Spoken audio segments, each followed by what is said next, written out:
E aí, gente, sem iniciar isso aqui. Nesse episódio eu vou continuar falando sobre o mercado de games usando Business Quant. Antes disso, eu queria mostrar outra ferramenta, assim por cima, que é o Stock Rover. Também ela tem uma versão trial, eu tô usando aqui por 14 dias, então você tem que pagar depois, se você achar boa. E ela é pra você também filtrar ações, né? Por exemplo, aqui embaixo tem alguns setores e o retorno que eles têm dado recentemente, por exemplo, com relação a serviços de comunicação, real estate, que é mercado imobiliário, indústria, a parte de medicina, ações nesse setor no caso, né? E aqui algumas ações como a da Nvidia, Palantir, Ford, AT&T, as que teve crescimento recentemente, enfim, é, performance de holdings, né? E também tem essa questão de você ver as maiores empresas em certos setores. Como, por exemplo, a parte de construção, como a Lennar, né? A Pult Group, em gerenciamento de ativos e questões financeiras, né? A KKR, a LPL Holdings, Interactive Brokers, na parte de é, aluguéis, né? Na verdade, eu acho que daqui, por exemplo, é com relação a aluguel de carro, esse tipo de coisa. Produtos, não sei exatamente, mas a Aircap Holdings, enfim. Setor de engenharia e construção, como a Incorp Group. Então você consegue ver um pouco esse tipo de coisa nos últimos, por exemplo, anos. Aqui estava diário. Então, último, último ano, no setor de carros, por exemplo, a General Motors, Stellantis, Toyota, deveria estar a Tesla também, né? Enfim, de petróleo, a Diamondback Energy, ok. Enfim, você pode ver aqui em mercados também e ver aqui os principais índices e futures, notícias com coisas interessantes aqui sobre a Wells Fargo, sobre a nova liderança do SEC, que é uma instituição financeira dos Estados Unidos. Regulação por meio do Trump, coisas com relação à onda, inflação na Inglaterra, coisas do tipo, né? Tem as watchlists, você pode agrupar por tema, né? Aqui são ETFs, mas também, por exemplo, em Big Data, em inteligência artificial também, então tem todas as empresas nesse setor aqui. Você já consegue ver tudo isso rapidamente. Mais para servidores, gerenciamento de servidores também, serviços. Inteligência artificial como a Amazon, a Aurora, a Google tem bastante investimento nesse tema, IBM, relações de preço, enfim, questões de. Não sei como isso é calculado, né? A margem de segurança de cada ação. Aqui da Nintendo, por exemplo, crescimento recente, porcentagem, Nvidia. Tem temas aqui como energia, tem empresas nesse setor. Eu não conheço muito esse setor, então não posso falar muita coisa, mas Black Hills, Dominion Energy, as empresas nesse setor, né? Tem aqui SeaWorld, também já. Você vê aqui empresas da é, Dow Jones, da Nasdaq, que é Meta, a Google acho que é da Nasdaq também, Apple, Adobe, Autodesk, da SP500, são índices, né? Também você pode colocar em todos os índices. Não deu certo, mas vamos para setores, né? Pode ser no setor de energia, por exemplo. Então você consegue filtrar coisas só do setor de energia. Obviamente você tem que estudar essas empresas individualmente, relatórios financeiros e coisas do tipo. Em urânio, para quem investe em urânio tem que saber isso aqui. Você pode focar numa commodity que você faz futures, ou que você manja do setor. Tentar entender essas flutuações, né? Na área de real estate, que são empresas no setor imobiliário, eu vou colocar aqui para empréstimos de hipoteca. Tem essas daqui, por exemplo. Então, você consegue pegar de tecnologia, por exemplo, com relação a semicondutores. Tem empresas focadas apenas em semicondutores, ou hardware de computadores, né? ADI, Astera Labs, Allegro Microsystems, AMD, que é uma empresa muito conhecida, né? Enfim, você consegue filtrar muito bem esse tipo de coisa. Em hardware também. Tem aqui as principais empresas com relação a hardware. Então é um filtro. É simplesmente um filtro. Não que você tem que pegar isso daqui como base. É um filtro com relação a essas empresas, né? Você conseguir achar as coisas rápido, né? O problema é que tem muita coisa. Você precisa, às vezes, uma forma de ver as coisas rapidamente, né? Tem aqui o setor de análise. Você pode ver questões gráficas, né? Com relação a certos assets. Tem a sistema de correlação entre ações. Então você pode pôr correlações, por exemplo, eu só vou deixar no setor de ETFs, por exemplo, ou no setor de energia. É cada empresa aqui, cada aqui é uma empresa, né? Dá pra você ver aqui qual empresa que é. First Energy, coisa do tipo. Então, isso aqui é a relação de empresas entre elas, em questão de competição, né? Então, por exemplo, esses uns são as empresas com elas mesmas, né? Então, a AES com a AES. A NT com a LNT, que tá aqui, que dá um. E essa diferença de vermelho é, é relações de competitividade, né? De retornos diários, né? Com qual empresa dá mais retornos diários? Uma em relação às outras, né? Questão de competitivas, né? Nesse setor. Um legal que você consegue comparar por setor é você ver quais que dão mais retorno uma em relação à outra, né? Então, por exemplo, a Parker Anything, por exemplo. Uma correlação de 0,73. E assim sucessivamente. Tem uma aqui no SP500 com relação a dividendos, por exemplo. Um pagamento de dividendos, né? Qual que tem correlações maiores. É interessante. Aqui tem sobre faturamento futuro, mas daqui é muito difícil de calcular. Vou pegar aqui Stock Ratings. Por exemplo, vou clicar aqui em petróleo e gás.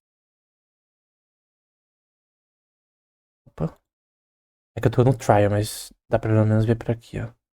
Os dados com relação nesse setor. Eu vou colocar aqui em equipamentos de consumo eletrônico. Dá pra você ver o reporte quando você tem a versão completa, né? Eu tô na trial. Então por isso não tem. NVIDIA aqui, por exemplo. Já mostra market cap.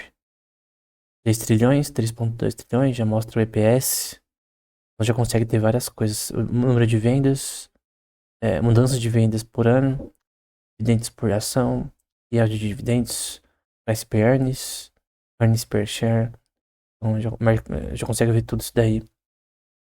A parte de consumos eletrônicos. Depende se você gosta da área de... Vamos pegar uma área mais simples. Que não é tão simples. A área solar, por exemplo.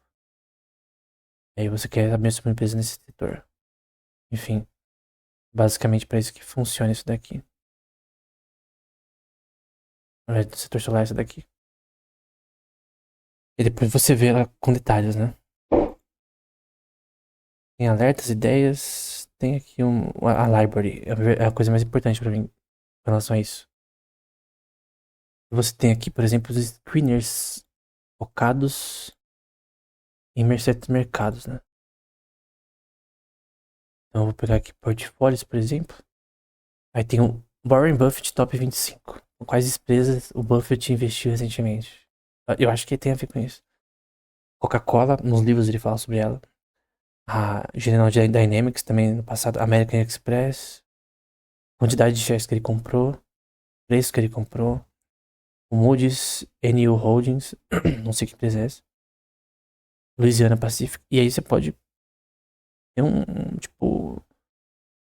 Como se fosse uma consultoria, né? Você tem esse aqui são de portfólios que... que estavam no portfólio do Warren Buffett em algum momento, né? Isso aqui são dicas. Então essa library é uma coisa muito interessante, na minha opinião. Em dicas de investimento de certas pessoas, né? É do Brian Lawrence, David Einhorn, algumas empresas nesse setor. Vou ver alguns sugeridos para o crescimento de longo prazo. Não necessariamente isso daqui é só uma dica, né? Que eles dão aqui. Principais ações para 2024. Botar até Petrobras aqui. Eu não recomendaria. Acho que a pessoa que pôs Petrobras aqui, acho que esqueceu de fazer a sua análise. Não falando contra, né? A Buffettology aqui, né? Também com relação ao Buffett. Enfim, são dicas. Só ignora essa daqui, Top ESG Companies. Essa daqui é a que você não deve investir. Enfim, na verdade tinha empresas grandes aí. Pensei que era outro tipo de empresa. Essa daqui é basicamente a questão de crescimento de dividendos. Então é basicamente dicas de portfólios. Watchlists, que provavelmente é pra falar quais são as melhores ações em alguns temas, né? Fintechs, por exemplo, eu gosto de fintechs. Então, como a Milktech System, Pipex, Block, LendingTree, Visa. Enfim, questão de tabaco. Não é tão interessante isso aqui. Principais ETFs 2025. Não necessariamente isso daqui sugere coisas boas, tá? Mas eu achei uma ferramenta boa. Eu creio que é uma que pode pode ser usada para alguém que queira filtrar coisas, né? Bom, o vídeo de hoje não é focado nisso.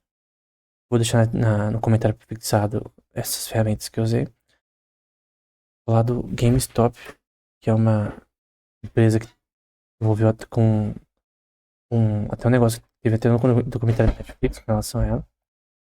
É uma empresa em decadência, é tipo como se fosse ela é tipo uma blockbuster de jogos. Então, não já os jogos, mas tipo, vários tipos de coisas que elas vendiam. Só que é no setor de varejo para jogos. Como eu disse anteriormente, esse setor basicamente caiu muito em relação à venda de CD, né? Então o preço tá caindo muito, né? Quase em centavos. Por causa dos últimos anos, a indústria de jogos tem mudado muito. Um hedge fund tentou fazer um short, que é você investir o dinheiro que essa empresa vai cair, na verdade. Alguns investidores individuais notaram isso e começaram a comprar ações. Aí também tem a ver com o Reddit, né? Que é o Wall Street. É uma recomendação aqui. Wall Street Reddit. O Wall Street Bets. Então, os caras que se reuniam nesse Reddit aqui, a minha recomendação. Eu não tô falando que você tem que acreditar no que falam aqui, tá? Mas é basicamente uma página no Reddit que fala sobre os investimentos que as pessoas fazem, né? Então, por exemplo, aqui o chairman do Fed e falando sobre a taxa de juros, né? Elas vão ser maiores, por muito, muito, muito tempo. Porque aí eles cortaram no fim do ano. E é uma notícia muito importante que o Fed vai cortar a taxa de juros nesse semestre. Ou seja, vai ser mais fácil tomar empréstimos. Normalmente as empresas usam isso para, na verdade, comprar ações. Mas esse é o caso. Falando aqui sobre preços de consumo crescendo. Aí tem aqui também sobre coisas que eles investiram aqui, por exemplo. Dicas deles, né? Cada pessoa, qualquer um pode postar aqui, né? Pode entrar nessa página, postar. Eles acham interessante, né? Eles postam notícias, postam memes. Aqui no caso da Tesla. O cara parece que lucrou da Tesla, né? Enfim. Não tô falando que é o melhor lugar pra você ter informação, mas é interessante, porque tem muita gente aqui comum que tem investimentos altos, né? Que posta dicas, né? Eu tô falando disso daqui porque tem uma relação desse Street Bets com o crescimento da GameStop. Aí tem um documentário da Netflix que fala sobre isso. E basicamente foi uma crise, porque quando uma empresa como foi hedge funds como a Citadel e outros faziam um short para uma ação cair e ela sobe, eles perdem dinheiro no processo. E a ação nunca voltou no preço que eles fizeram o short. É você apostar que a ação vai cair. Eles nunca recuperariam o que eles poderiam. Obviamente, se eles venderam aqui, eles fizeram besteira. Provavelmente eles venderam em algum lugar aqui. Eles tiraram os shorts que eles iam fazer. Mas basicamente perderam não sei quantos. Eles chegou a bilhões de dólares nessa brincadeira. E o preço só não caiu do nada assim. Porque a maior plataforma, que é a Robinhood, de investimentos retail, né? Que é de varejo, que qualquer pessoa pode usar o aplicativo para investir, como se fossem os aplicativos que a gente tem no Brasil sobre isso. Ela bloqueou a opção para comprar. Porque ela era uma empresa associada à Citadel, se não me engano. E aí, basicamente, as ações despencaram por conta disso. Só tinha opção para vender e não para comprar. As pessoas começaram a se desesperar por conta disso e venderam. Coisa que poderia ter crescido ainda mais.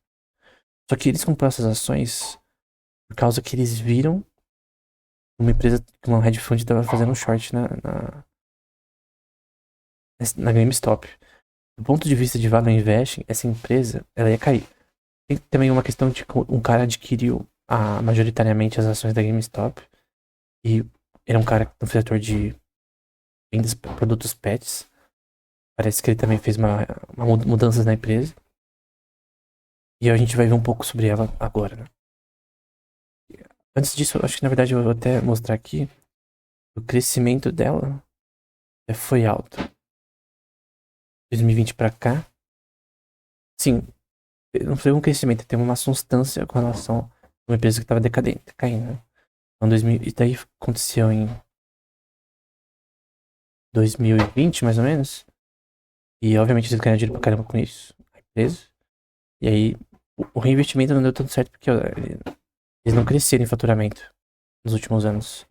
Então a questão é se esse faturamento vai diminuir bilhões por semestre, mais de 1 bilhão por semestre. É muito menos, né? Eles tiveram um crescimento inicial, mas cash flow negativo, líquido, free cash flow também negativo. E eles não precisam de tanto financiamento assim.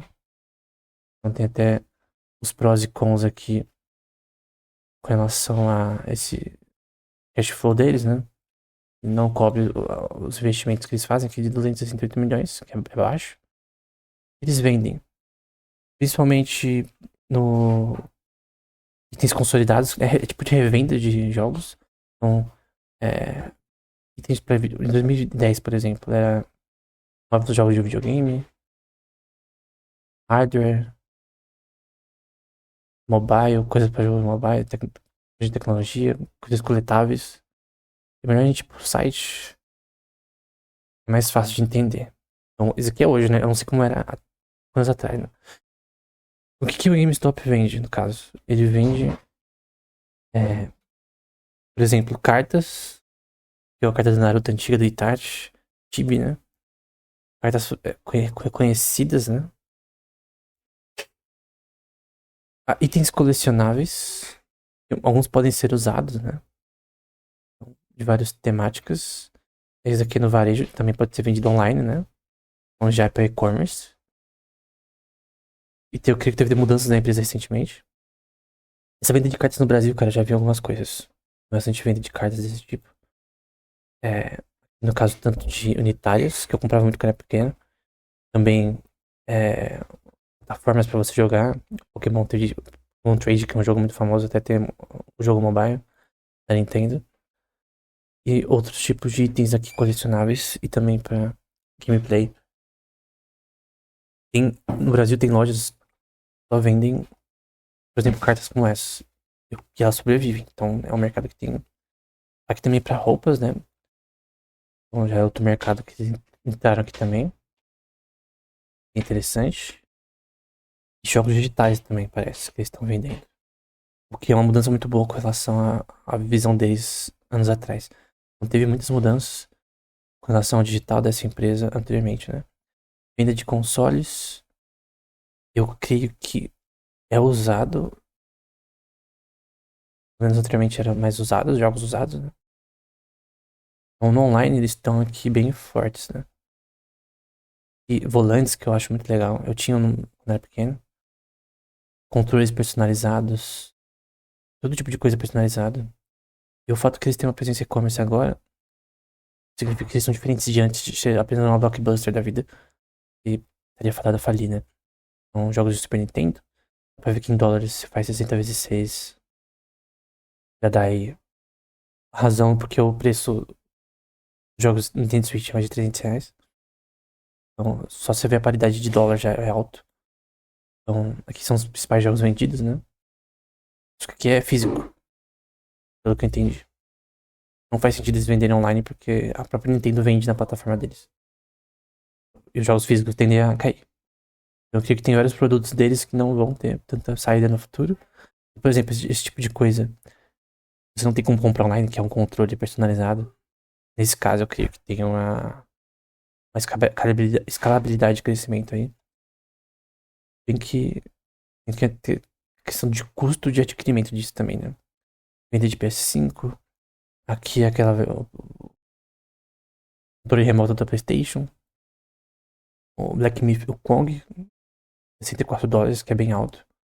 Quando a gente. O preço do dólar do jogo você já entende porque tá R$ 300. Não é imposto, não. É porque a legislação do Brasil mudou em relação a imposto de jogos, né? Essas são as principais empresas associadas a eles. Não tem coisas com relação esse de cartas já dá bastante dinheiro já. Tudo isso daqui também dá, mas tem outras empresas que conseguem talvez fazer uma coisa melhor que eles. Creio que tanto nessa parte de cartas quanto de colecionáveis, na minha opinião, é a parte principal deles. Na minha visão assim de superficial, né? Vamos pegar aqui cartas de Pokémon. Já tem um mercado muito alto e eles são perfeitos pra isso, porque eles já são uma empresa em lojas já prontas, reconhecidas. Na época que eu falei que começou a cair o preço, que fizeram shorts nas ações deles, estavam fechando muitas lojas do GameStop também. Então é uma empresa em decadência que tá se recuperando, né? Só que como a gente viu, o... eles também vendem videogames, coisas do tipo. Mas a questão é, qual a diferença de comprar na Amazon e aqui? Eu posso comprar tudo que eles vendem aqui na Amazon. Bom, muitas das coisas que eles têm aqui necessariamente tornam eles os principais. Ah, quem que eu vou comprar jogo? Se é na GameStop, então tem essa questão, né? Eles são revendedores, né? Enfim. Não que o negócio vai acabar, né? Mas enfim. E você tem aqui a questão do faturamento decaindo. É, questão de lucro operacional, né? Tem sido negativo com relação aos custos, que é o varejo. O varejo tem um custo alto. Tá com o e-commerce junto, mas tem o varejo também. A questão é porque eles simplesmente eliminam as lojas e colocam só o varejo. É menos custo. Eu não sei se é franquias. Mas quem franquia uma loja como essa, né? Não sei. Que eu creio que no mercado digital eles têm a possibilidade de continuar, mas não uma vantagem competitiva entre outras empresas, porque a maioria das coisas que eles vejam, que eles vendem, talvez seria até mais barato, por exemplo, com questão de controles personalizados, videogames, importando da China.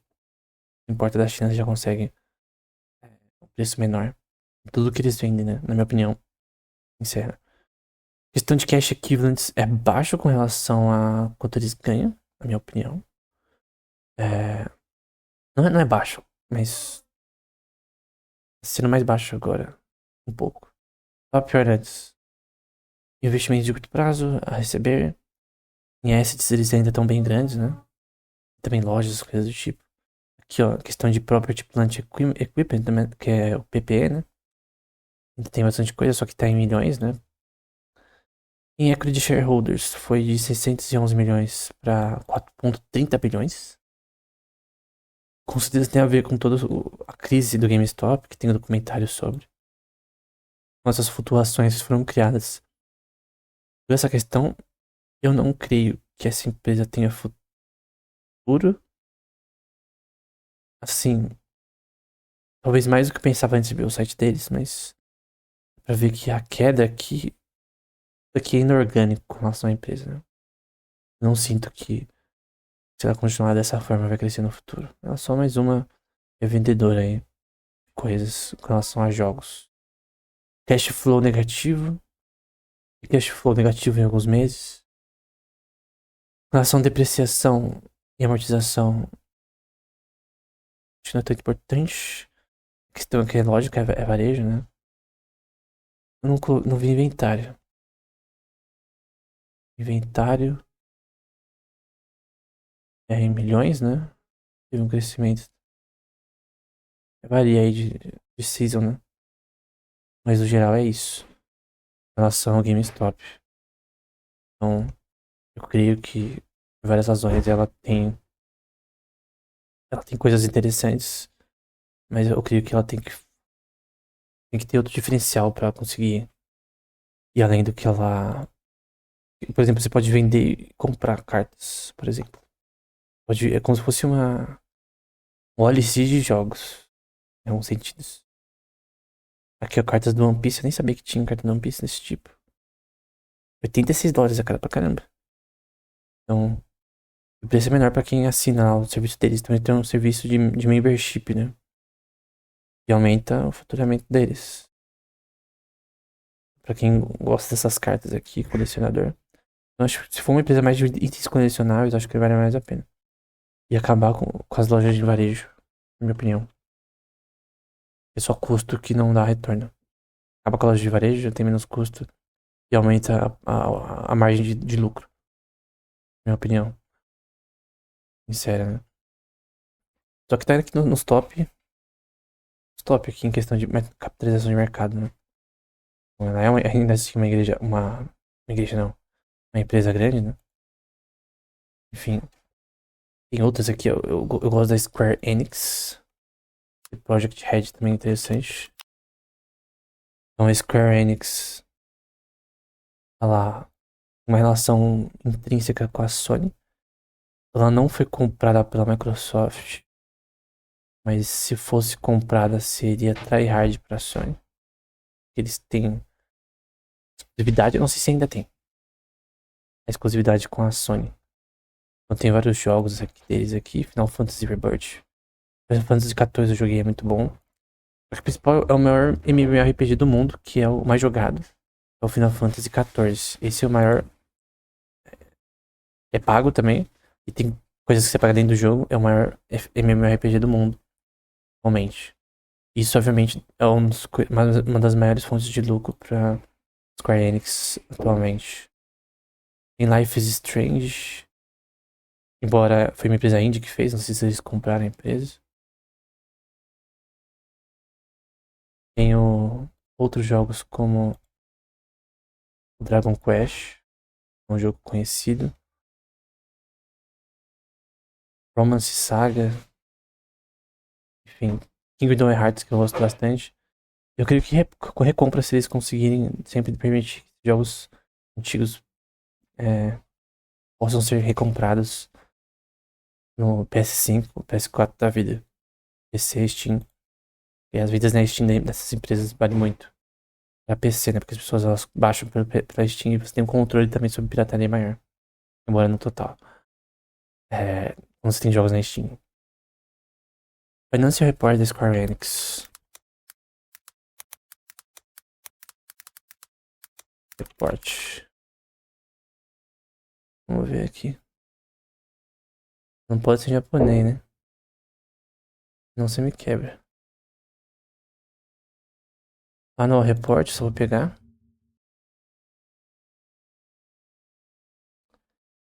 Eu não tenho como procurar aqui Square Enix, se não me engano. Eu não sei se outra empresa adquiriu ela. Mas vamos ver aqui o reporte deles. Aqui vai ter alguns dados aqui. Por exemplo, vendas líquidas, que foi de 260 mil bilhões de ien, creio eu. Bilhões. Não, é milhões. É milhões de dólares. Mas como é em milhões, eu creio que é bi. 160 bi, 527 milhões. É isso? Ou é 2 bi aqui? É 2 bi. 2 bilhões mesmo. 2 bilhões de faturamento líquido. De venda líquida, na verdade. Líquido operacional 2024. Que na verdade é milhares. Aqui é em milhões. Mas enfim. 215 milhões. Total de ativos 2,7 bi. E de ativos líquidos 2,094 bi. Earnings per share 0,82 em dólares. E return on equity, que é uma das coisas mais importantes, foi de 10% em 2020 para 4% em 2024. É uma queda. Um crescimento em 2022, né? E é um dos dados mais importantes, né? A margem de operações é relativamente baixa. É claro que é uma desenvolvedora de games. Então, é mais ou menos baixo, hein? 14 é uma boa margem, na verdade. E teve o decrescimento de return on equity. Eles são bem, assim, transparentes, né? Porque isso aqui é ruim. Uma baixa de return on equity é uma coisa ruim. Tá diretamente ligado aos acionistas, né? E a margem aqui também cresceu aqui. De lucro. Que é o presidente e diretor, não sabia quem era. Takashi Kiryu parece um robô. E aí vai falar um monte de coisa. Eu quero ver sobre as diretrizes para os futuros da empresa, né? Então, a conclusão deles com relação a jogos, quadrinhos. Aqui vai falar sobre as questões com relação a publicações, a vendas. Acho que principalmente, como eu disse, é o MMORPG Final Fantasy XIV. Eu não sabia que tinha jogos mobile. Dragon Quest Mobile aparece aqui. Vou ver até se pega no meu celular. Eu colocar aqui. Vamos ver se pega no meu celular. Dragon Quest. Tem aqui da Square Enix, R$14,90. Parece meio feinho. Eu vou até pegar uns jogos da Square Enix aqui. Eu acho que tem acho que no meu celular que não pega, né? Mas tem esses jogos aqui, Final Fantasy Ever Crisis. Eu lembro do Crisis Core, que eu tinha no PSP. 14, obviamente. Os maiores jogos. Você tem microtransações nesses jogos que permitem uma... Não só o jogo final que importa aqui. É as microtransações, por exemplo, no Final Fantasy XIV. Você tem aqui, por exemplo, os jogos mobile deles. Aqui, por exemplo, com relação, creio eu, a licenciamento para vendas no varejo. Publicações, segmento de publicações de licenciamento para quadrinhos e jogos relacionados livros relacionados a jogos. Então eles têm 8,7% de vendas com relação a licenciamentos, o que é muito bom. Eu já vi quadrinhos, por exemplo, do Final Fantasy. Eu nunca li um livro sobre, parece que tem bastante coisa aqui. E é uma coisa que vende, porque são IPs, são uma propriedade intelectual muito conhecida. Então, o licenciamento é muito importante para empresas de games também. E aqui, com relação a mercadorias, no contexto de action figures, que tem crescido bastante, tem gente que gasta bastante dinheiro com relação a isso. Tem que ver a margem, essas vendas. Aqui é quanto foi ver, aqui é 4% por 8 deles nessa parte, né? Mas tem que ver a margem também, porque o custo para fazer esse bonequinho e escala não é tão alto. Eu não sei se tem como escalar muito bem esses bonequinhos, não. Aqui são os jogos, milhões de unidades vendidas, né? Final Fantasy VII.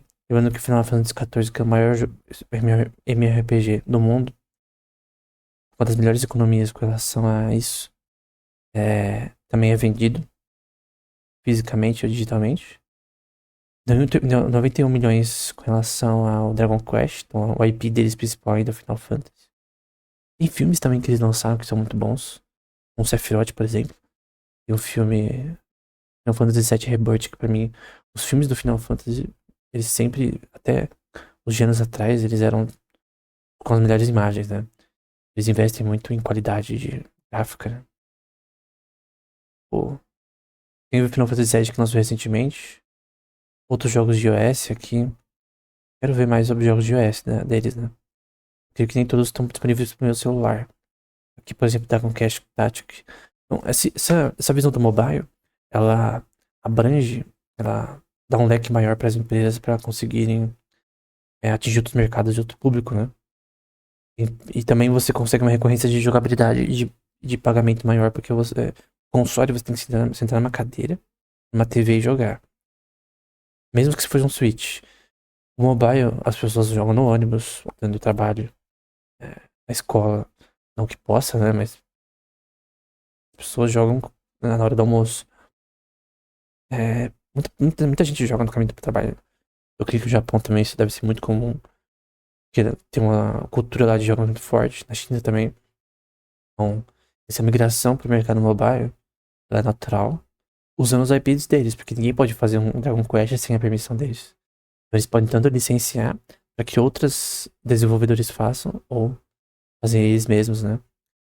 Embora licenciar tem menos problemas, eu acho. Tem Kingdom Hearts na versão mobile. Eu gosto bastante desse jogo. Esse daqui foi com relação. Eles compraram, acho, de uma empresa. Acho que essa Deck Nine Games era uma empresa indie. Acho que eles distribuem, né? Eles fazem bastante distribuição também. Aqui. Emissões de CO2. Cara, eu acho que isso tem nada a ver com a Square Enix. Mas tudo bem.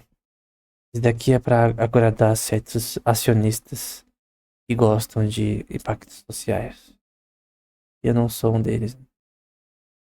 Aqui tem questões de investimento com relação a mercado de treinamento. Um monte de coisa ali.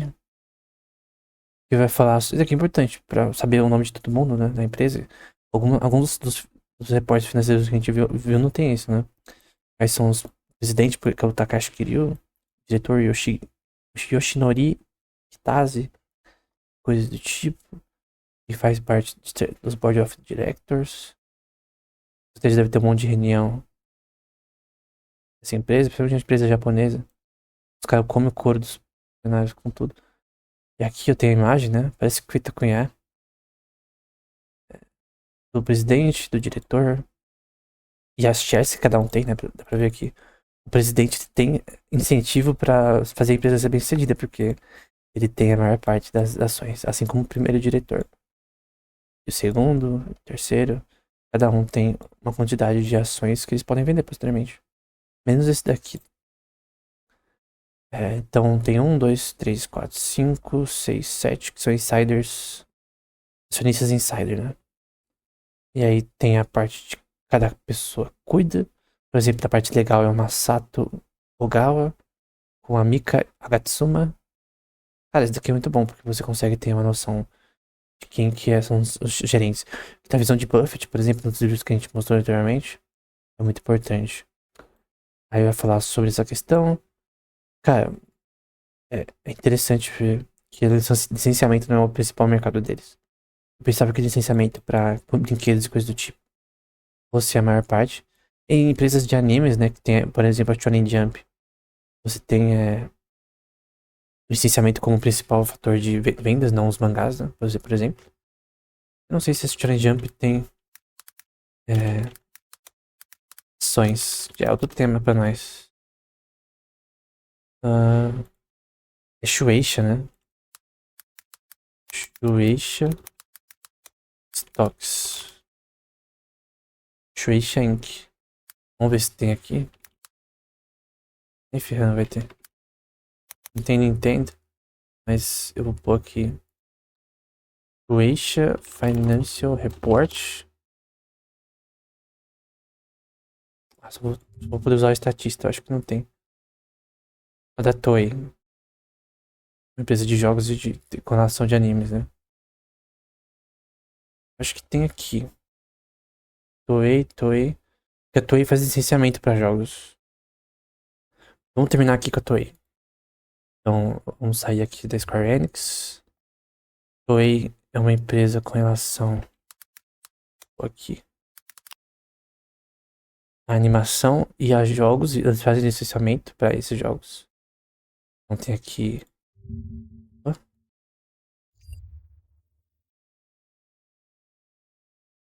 Tem One Piece, tem Dragon Ball. O One Piece é deles praticamente. Digimon, Sailor Moon. Então, eles têm muito IP bom. Um dos principais, né? Aqui, ó. Os principais títulos é Digimon, Dragon Ball, Sailor Moon, One Piece e Saint Seiya. Os estoques que eu não olhei ali. Dá pra ver que teve um crescimento recente, maior em 2021, na época do Covid, obviamente. Depois estabilizou. Mas é bem maior que 2018 pra frente. Tem muitos IPs, né? Tem muitas coisas aqui que tem uma recorrência aqui muito grande. E o Crunchyroll faz essas empresas ainda tendo mais exposição internacional, com pagamentos ao invés de sites que são piratas, né? Tem aqui, por exemplo, as vendas líquidas com relação a eles. Essa empresa também tem a ver com jogos. Então, 88 milhões. Não é bilhões, né? Desculpa, milhões. É que tá em milhões de ien. Tá em ien. Então, acho que deve ser 88. Aqui tem a margem de lucro. 37. E o líquido. Deixa eu ver aqui. Toei.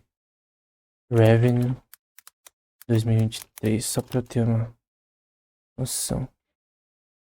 91,4 bilhões. Então, a gente tá falando de bilhões aqui. Então, o lucro deles é que é alto. Eu me assustei, né? 88 bilhões em 2024. Até porque o tanto de licenciamento que eles têm deve ser brutal. Questões de animes, filmes. E o lucro operacional 23 bi. E o líquido 18 bi. Bastante imposto. Tem as mudanças aqui ao longo dos anos. Aqui são as partes que eles focam, né? Filmes, licenciamento. Então, o filme é o que mais ganha. Mas teve resultados. Que lançou muitos filmes recentemente. Da One Piece, Dragon Ball. Lançou muita coisa também. Licenciamento. 42 bilhões em relação a 2023 e 9 bilhões em 2024. Faz a mesma coisa. E filmes tem questão de regionais, né? De crescimento em relação ao ganho. De venda de bens, produtos, né? É menor, então o foco é filme e licenciamento. Então, o filme até mais do que licenciamento, eu creio que depende do ano, talvez. E outros aqui, total foi esse valor aí, 87 bi. Em 2023, 88 bilhões de ien em 2024. Não sei como tu dá esse dólar. Aqui em filmes eles ganharam mais, obviamente, em TV também, no Japão e tal. 2 bilhões. 389 bilhões de DVDs. Então ainda vende esse negócio. Incríveis 2024 deve ter vendido bastante coisa. Deu 1 bilhão em DVDs, quase 2 bilhões. E ao redor do mundo representa a maior parte das suas vendas, que é 21 bilhões no filme. E. Não, acho que em tudo, na verdade. Aí vai falar que The First Slandunk. Aí eu tenho que. É um filme recente do Slandunk, parece. Gosto bastante de Slandunk. Da Netflix, é claro. Lançou na Netflix. E eu gosto bastante de Slandunk. Eu gosto bastante do Vagabond também, que é outro um mangá que poderia ter anime, né? Mas não tem. Então, em Blu-ray, em DVD. Muita gente comprou DVD. O Dragon Ball Super Hero. One Piece Film Red. Os Spirit of Islândia que eu já falei. Itaru Tanjo, Kege no Tazo, no Nazo. Deixa eu ver qual que é, que eu não conheço. É esse daqui, no Crunchyroll. Então, eles fizeram bastante através deles. Embora teve uma queda de ano pra ano, tudo bem. A TV também declinou em refaturamento. As pessoas não assistem tanto mais TV que nem antes.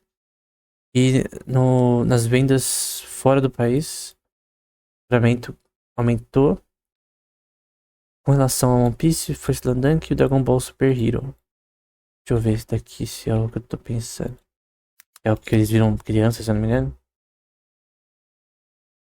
Eu não sei exatamente. Teve eu acho que é outro que lançou também. Eles crianças. Zatch Bell também, ó. Eu gosto de Zatch Bell, eu achei quando era criança. Zatch Bell também é isso. Eu tenho que ler o mangá. Eternal Bounds. Parece ser um jogo. Parece ser um jogo que eles licenciaram, provavelmente. Um pouco developer. Pra ver quem desenvolveu, porque eles só fazem um. É, é um jogo RPG. Não sei se eu consigo baixar. Também gerou faturamento. Então, foi mostrando aqui ao redor do mundo qual que foi maior. Bastante na América do Norte, na Europa e na América Central e América do Sul é menor. O foco deles é na Europa, Ásia e América do Norte, naturalmente. Em filmes, o First Slam Dunk, Pretty Cure All Stars F-Movie, não sei sobre o que é, e Birth of Kitaro. Então, em licenciamento, também vamos falar aqui quanto eles fizeram, 42 bilhões. Então, é legal que eles mostram em que eles venderam, né? Quais IPs são os que fazem mais dinheiro. One Piece Red é muito bom, eu achei no Prime. Também eles devem ter licenciado, né? Trends aqui com relação a vendas líquidas deles, Dragon Ball e One Piece. Quais as IPs deles. O Toei tem uma relação com a Shueisha aí. Ela tem ações majoritárias na Shueisha. Então, o ponto é, ponto de vista de fundamental análise. Em vez de você só ver o gráfico da Toei, tem que ver tudo isso. Todos esses dados continuamente para ver se ela tem possibilidade de crescimento futuro. Aí sim tomar decisão em relação a investimentos. É, aqui é basicamente tudo. Tudo de uma vez. Então, lucros líquidos, 87 bilhões em 2023, 88 bilhões em 2024. O lucro bruto em relação ao custo por faturamento, que você tem um custo envolvido a todas as operações. Eles ganharam 40 bilhões e reduziu para 37 bilhões no próximo ano. Isso é normal para essa empresa de entretenimento. Em questão de faturamento líquido antes dos impostos deu 29 bilhões e depois dos impostos 20 bilhões, quase 21 bilhões. Diminuiu para 18 bilhões em 2024. Talvez porque teve lançamentos em 2023 que foram mais substanciais. Mas é interessante, eu pensava diferente, eu pensava que eles ganhavam mais com licenciamento. Mas é algo também é importante, mas é secundário com relação a filmes. Quando eles lançam filmes importantes, eles ganham mais. Eu creio que eles têm relações com Crunchyroll, com Prime Video, com as plataformas de streaming Netflix, que eles acabam também retirando dinheiro através disso. E depois depósitos de dinheiro, né, em bancos. 86 bilhões para 79 bilhões em 2024. Produtos que ainda estão em desenvolvimento aqui, 8 bilhões. Produtos finalizados aqui também dando 3 bilhões. Aqui no caso são ativos, né? Deu 150 bilhões. Estimações esse negócio de estimação é meio difícil de você fazer. Obviamente tem como fazer. Dá pra ver que as vendas deles subiram de 2023 pra frente. Mas é difícil você prever o futuro. Isso é uma estimativa. Com base em dados deles, provavelmente. Então, eles vão falar aqui mais sobre as questões. Retornos para acionistas. 155 ienes por share, não sei quanto é isso em dólar. Deveria ter aqui para ficar mais fácil. Com o ambiente externo, o mercado deles. Aqui é na verdade uma análise de mercado geral, né? O mercado geral de animação, eles estão falando global, né? No geral, todas as empresas é de potencial, né? É um market cap 8,6 trilhões. Para 2030 é a projeção. Atualmente é um pouquinho mais de 5,7 trilhões. E de vendas associadas a esse mercado, eles conseguiram 86 bilhões. Então ele tem eles estão falando aqui que eles têm um crescimento massivo, potencial para a indústria de animes futura. E com lançamentos da Netflix recentes, Prime, entre outros, eu creio que cada vez mais pessoas assistem animes. Até pessoas que normalmente não assistiam anteriormente. Cada vez mais pessoas consomem e isso gera retorno a Toei, no caso. Então, A estratégia de crescimento deles é com relação a vendas internacionais, por exemplo. A visão de business do Hollywood. Questões de consumo. As plataformas que eles querem sempre entrar é console. No caso, por exemplo, tem jogos de One Piece que lançam. Por exemplo, tem um One Piece Game. Ou a skin do One Piece que tem no Fortnite. Eles ganham com isso. Ou One Piece Odyssey. Eles licenciam uma empresa, eles não fazem o jogo. Eles não são uma empresa de desenvolvimento de jogos. Mas pela Bandai Namco, eles distribuem o jogo. E os desenvolvedores é o ILSA Inc. Não sei que jogos eles já fizeram. Eles fizeram Sandland também. Mas o ponto é que tem o mercado de jogos, tem o mercado mobile. Jogos mobile também dá bastante dinheiro. Eles podem entrar com licenciamento. Internet, inteligência artificial não tem nada a ver com isso, mas sempre a parte de business tem essa adição pra falar que eles são inovadores, né? Mas aqui são anunciamentos que são importantes para os ganhos futuros. A construção do primeiro parque temático do Dragon Ball na Arábia Saudita. Eu não sabia disso. Daqui dia. Cara, isso é legal, porque o tanto de gente que vai pra lá fazer vídeo. Mais de 30 atrações. Eu tenho que ver uma imagem, né? Dragon Ball Park. Dragon Ball Park. Saudi Arábia.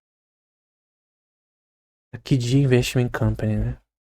Vai ser uma empresa grande pra fazer isso, né? Então, não quero ver vídeo, eu quero ver. Ok. A Casa do Kami, Corporação Cápsula, nossa. O parque temático, né? Caso bem interessante. Vou ver algumas imagens aqui. Realmente é muito interessante. E o tanto de gente que gosta de anime pra aqueles lados, você não faz ideia, né? Tem um mercado lá na Ásia e no Oriente Médio muito grande pra isso. Naturalmente, né? Então, outras questões associadas a eles, né? Aqui, ó, antes disso, o que a TUI vai fazer, né? Ela vai licenciar a construção. Provavelmente ela vai ter um ganho faturamento contínuo em relação ao licenciamento. Licenciamento é uma coisa que você paga anualmente um valor. Não sei se é mensalmente também. Então ela vai receber. Tem custo, né? Isso é legal do licenciamento. A empresa do Star Wars fazia muito isso com livros. Porque existem mais de 400 livros de Star Wars por causa de licenciamento. Então, uma licença, isso não tem custo. Você concede os direitos para uma empresa fazer um produto, recebe por isso. Você não precisa fazer nada, você só dá a licença. O IP é seu, e é isso. Então, não tem custo. Pelo menos nesse contexto. O mercado deles de streaming, broadcast da TV, merchandising, né? Produtos, né? Games. Aí vai falar as questões de produção. Parece ser coisas novas, né? Knights of the Zodiac. O mercado na Arábia Saudita, né? Parece ter produtos com relação a eles. Na França. Enfim. Estratégia de desenvolvimento. NFT. Nossa, aí vai ter um sistema de NFT para jogo, provavelmente metaverso. Uns IPs dele, né? Multiplataforma para Dragon Ball. Dentro do Fortnite, isso daqui já existe, né? Atualmente tem um monte de skin no Fortnite do Dragon Ball. Eles ganham com isso. Não sei quanto a empresa do Fortnite paga de licenciamento, né? Mas eu tenho uma empresa que paga de licença anualmente pra caramba. São eles, né? Então o mercado fora do país, né? Que eles têm chutada pra crianças e pra não crianças, 12 bilhões. Os IPs que eles têm 13 bilhões. Enfim. Com os IPs deles recentes, né? Que a gente viu anteriormente, que fez bastante grana, né? Bird of Kitaro. Bird the... Ok. Pra quem sabe inglês já sabe que é Bird Detective. Tem até um cara aqui com uma cara de Danda, então... Pra saber. Dragon Ball Diamond, esse que eu tava tentando lembrar. Lançou. Interessante, deve estar no Crunchyroll. Entre outras aqui. Novas livrarias de IPs, né? Esses IPs parece bem ruim. A não ser esse daqui. Assim, usar os IPs que eles já têm, né? Propriedade intelectual como Dragon Ball e One Piece é uma coisa. Fazer novo é difícil, né? Ok. Bom, era isso. Espero que esse vídeo tenha sido útil. Novamente, em relação a Toei, por exemplo, o foco é, como fala? Fundamental análise. Então, qual é a possibilidade de crescimento dessa empresa no futuro? É com base nos dados financeiros, sua estratégia de mercado, com lançamentos que vão ser feitos, e depois estratégia de fundamental análise de 6 meses, de um ano. Você projeta que daqui a 6 meses a empresa vai ter bons lançamentos coisa do tipo um ano, já tem como fazer investimentos dessa forma, não precisa ser de 10 anos. E o que vale o investing também pode ter questões de curto prazo. Também. Então tudo isso é interessante. É isso. Até o próximo episódio.